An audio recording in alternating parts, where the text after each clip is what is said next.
If you've ever felt your chest tighten during a small disagreement, or noticed your mind racing after a delayed text, even though part of you knows it's probably fine, you're not weak, and you're not imagining things.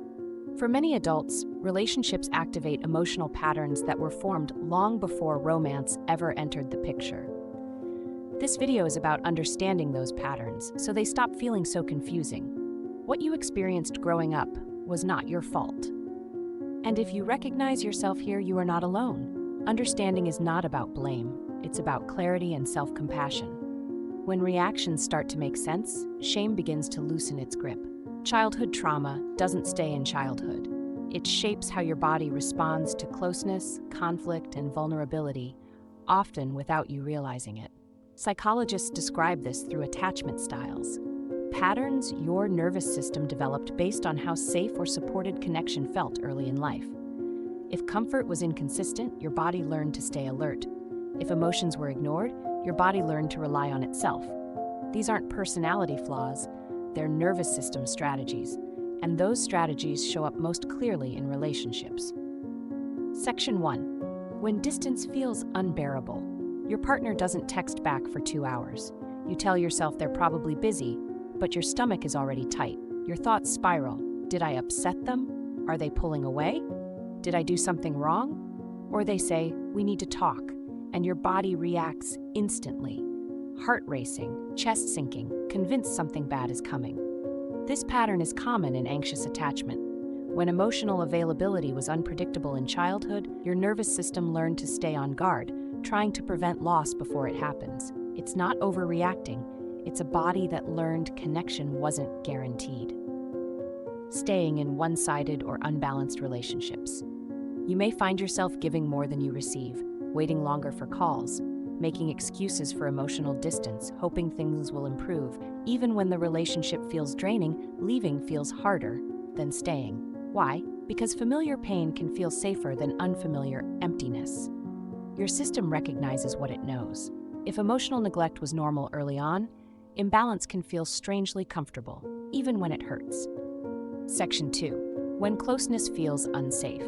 At first, connection feels exciting, but once someone wants emotional closeness, something shifts. You may feel overwhelmed, irritable, or suddenly numb.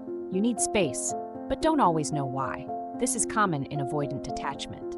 If depending on others once led to disappointment or emotional overload, distance became protection. Your body learned closeness equals pressure.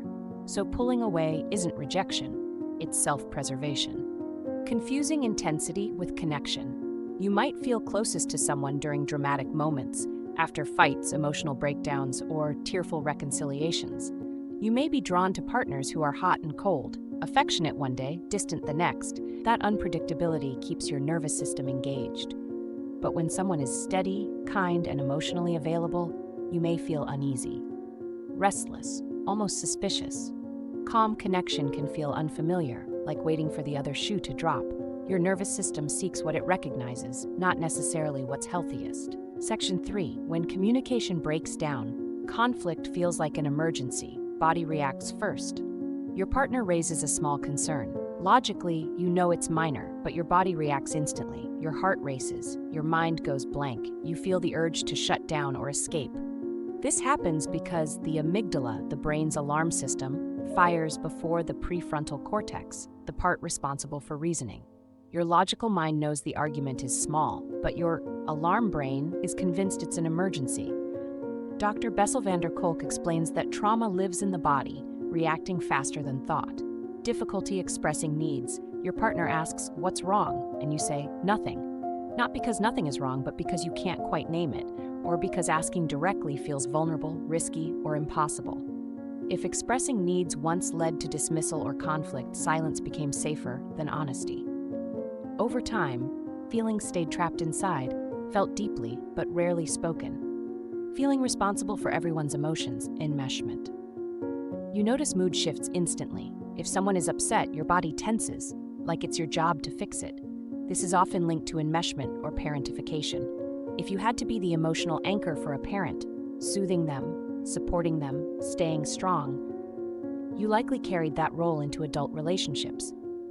You learned that safety came from managing others' emotions. You didn't choose this, your body learned it. The push-pull dynamic, fearful attachment. Many people experience both anxious and avoidant patterns. You crave closeness, then feel trapped when it arrives. Fear abandonment, then pull away once someone stays. This push-pull dynamic is common in fearful attachment, where both distance and intimacy activate fear. It's exhausting, and it makes sense. What healthy can look like in more secure relationships, conflict feels uncomfortable, but not dangerous. Closeness feels supportive, not overwhelming. Expressing needs feels vulnerable, but possible. Safety stays present even during hard moments. Healing often begins with noticing, not fixing. Moments like saying, "I'm feeling anxious right now, and I know this reaction is old," or staying present during a disagreement instead of shutting down, or naming a need imperfectly, even if your voice shakes. Small moments of awareness add up. They slowly teach your nervous system that the present is different from the past. Thank you for spending this time here. If this video helped you feel understood, you're welcome to like, comment, or share. And if you'd like more calm, psychology-based reflections like this, consider subscribing. Healing is possible, and you don't have to rush it.